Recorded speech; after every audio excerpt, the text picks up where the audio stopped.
বেড়াদের সাথে রসা রসা ভিডিও করে এখানে আসা লাগে নাই। কত কত বেড়ার সাথে ডলাডলি করা লাগছে সারা ইন্ডাস্ট্রি সবাই জানে। সো আমার মুখ খোলায় না। এবার লাইভে এসে বারিশ হককে এক হাত দিলেন রুবায়াত ফাতিমা তনি। বারিশ হক তনিকে রেস্টুরেন্টের ফেক মালিক বলায় এভাবেই ক্ষিপ্ত হয়েছেন তনি। আমি নাকি ফেক মালিক? তোর মতো ফেক মালিক? তনি বারিশ হককে বলে, তোর মতো বেডাদের সাথে রসা রসা ভিডিও করে এই পর্যন্ত আসতে হয় নাই। একটা সময় জামাই ছিল, এখন জামাই নাই।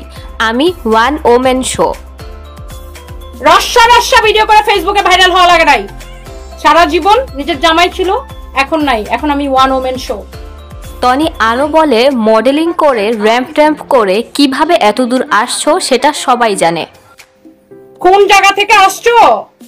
হ্যাঁ, কি যেন মডেলিং ফডেলিং কইরা র্যাম্পে ট্যাম্পে হাইটটা, হ্যাঁ, কোত্থেকে কই আসছো সারা ইন্ডাস্ট্রি সবাই জানে।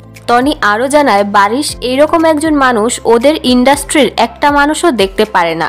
সেই সাথে অনেক হাজারো ছোট ছোট উদ্যোক্তা আছে যাদের সাথে কাজ করে অপেশাদারিত্ব করেও প্রচুর হুমকি ধামকি দিয়েছেন তাদের।